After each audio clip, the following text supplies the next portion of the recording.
Now, this is what the multi-criteria decision analysis looks like.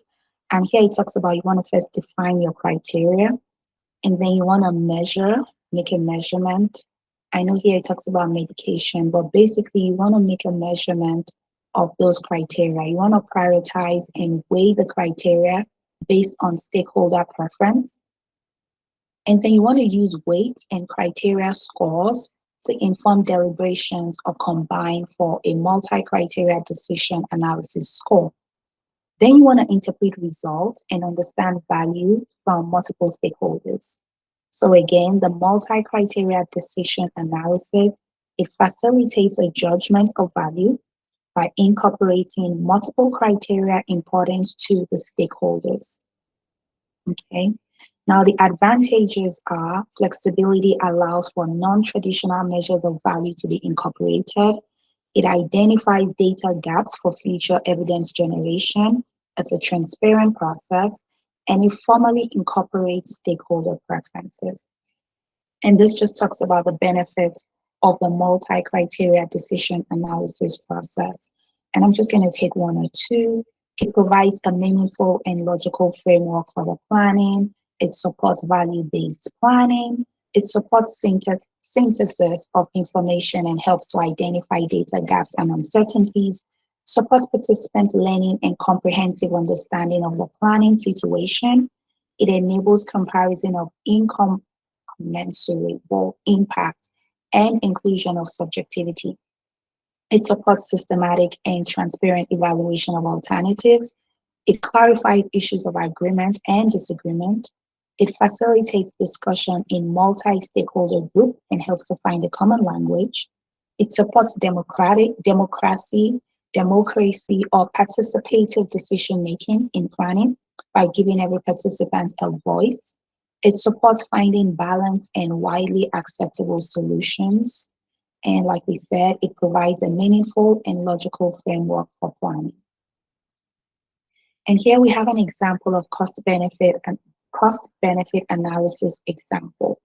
So project one here, you have the total cost is 8,000, the earning or total benefit is 12,000. When you do the cost-benefit ratio, we see we have 1.5. For project two, the total cost is higher, 11,000, but the total benefit is way higher, 20,000. When you do that cost-benefit ratio, you see it's 1.81. So project two is feasible because it has a higher cost-benefit ratio. Now, this is what the first field analysis looks like. The plan is to train staff for service, reduce wait time, launch recommendation offer, reduce and revise the restaurant menu, upgrade the restaurant ambience. Now, the positive forces that are favoring the desired goal, this plan, we have more customer visiting the restaurant, we have high sale from menu, customer recommending to friends. And you see the numbers attached to each of those forces. Now, the negative forces opposing forces to the desired plan, the customer may be unhappy with the food, dull or shady ambience, long wait time for food, less choices on menu, no offer for recommendation. And you see the numbers as well for each of those negative forces, and all this is added up. And it helps to make a decision whether we should go with this plan or not based on the weight of the positive forces and the negative forces. Now, the role of HR in managing change. Identify the impact of change. HR has to see what that impact would look like. Then assess ripple effect across the organization. HR needs to do an assessment of the ripple effect of the change across the organization. And if the organization is ready for change, consult with leadership about ways to support the acceptance and institutionalization of the change. Communicate quickly and often. Measure effectiveness in implementing the change. Track issues and follow up to deliver superior service to HR's internal customers. Now, HR should aim to be involved early on in the planning of change initiatives and bring to bear HR's expertise in that change initiative. Now here we have the J curve, which is used to understand how change happens in the organization. And Dr. Gerald Jellison identified 5 key stages in the J curve. This is what the J curve looks like, and we're going to come back once we're done with understanding the 5 changes. So the plateau, this is where your team is at the beginning. They are going along with the status quo. They're comfortable in their routines. Now, as the implementation of change nears, there are feelings of anxiety, fear, anger, hostility. And it says, imagine yourself on a roller coaster. This is the point right just before you plummet down a big descent. That's the plateau stage. Now, stage 2 is the cliff. So people take the plunge into change. They're trying things a new way, and performance will decline most likely. Errors are common. People forget the new procedures, or they use the wrong tools, and training cannot keep up. And it seems like the fears have been realized. This is never going to work. And it says, you know what they say about rock bottom, that it can only get better from there. And it does. Now, stage 3 is the valley. The team begins to understand the new procedures and processes. They are hitting more of their goals and doing so with fewer mistakes. Performance is still trending down, but it's at a much slower pace. And folks begin to feel relieved. Most people now trade the negativity they had for hope that this change might work. Now, stage 4 is the ascent.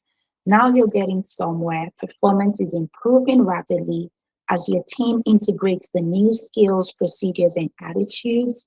And the mantra can change in this stage from this will never work to, hey, this may work. Now, confidence is contagious and motivation begins to create momentum. Now, stage 5 is the mountaintop. Now you've exceeded your original plateau. You're still climbing while high performers within your company develop even new solutions to old problems, and they apply the new approach in creative ways.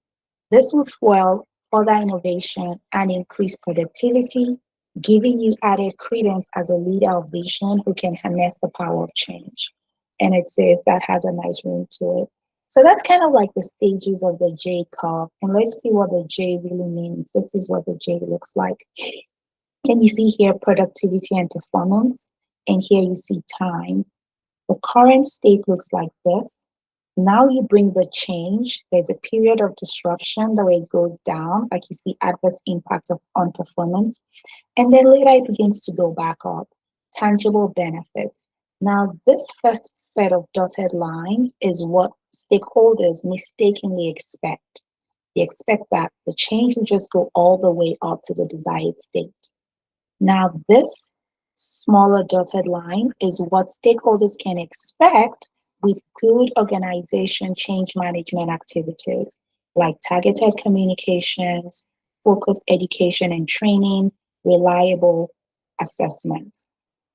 And the red is actually what happens in most cases. So that's what the J curve looks like. And then here we have managing the change spectrum. So you see there's those that are resistant, and it moves from resistant to neutral to welcoming. Here, those that are resistant is because of the fear of the unknown. They have a comfort in the status quo. So to shift them from resistance, you want to use empathy, communication, and support. For neutral, it's shifting out of neutral. It says selling benefits, opportunities for involvement. Now, welcoming, they see the perceived benefits and it's an increased challenge for them, which they welcome. You want to maintain the cost, recognition, delegation, support, and this is a process as well.